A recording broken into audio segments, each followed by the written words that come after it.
আজ যেহেতু শনিবার তাই বাবার বাড়িতে আজকে নিরামিষ হয়। শুভ দুপুর বন্ধুরা, সবার কি অবস্থা? সবার কি দুপুরে খাওয়া দাওয়া কমপ্লিট হয়ে গেছে? আর আমার অবস্থা দেখো, এখনো কমপ্লিট করতে পারিনি, শুধু দেখেই যাচ্ছি কি কি আছে আজকে নিরামিষ আইটেমে। অনেক তো মায়ের হাতের রান্না খেলাম, এবারে খাবো পুচিবুড়ির হাতের নিরামিষ রান্না। আর চলো, আমার পুচিবুড়ি আজকে কি কি রান্না করেছে সেটাই তোমাদের সাথে শেয়ার করতে চলে এসেছি।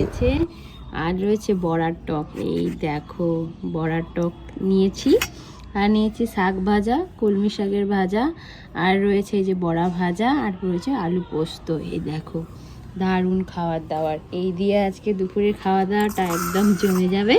আমার সব কিছুই বেশ ফেভারিট। তো প্রথমে এই যে শাক ভাজা দিয়ে খেয়ে নেব, তারপরে বড়া ভাজা, তারপরে পোস্ত আর টক দিয়ে খাবো লাস্টে। চলো তাহলে ঝটপট করে খাওয়া দাওয়াটা সেরে নিই।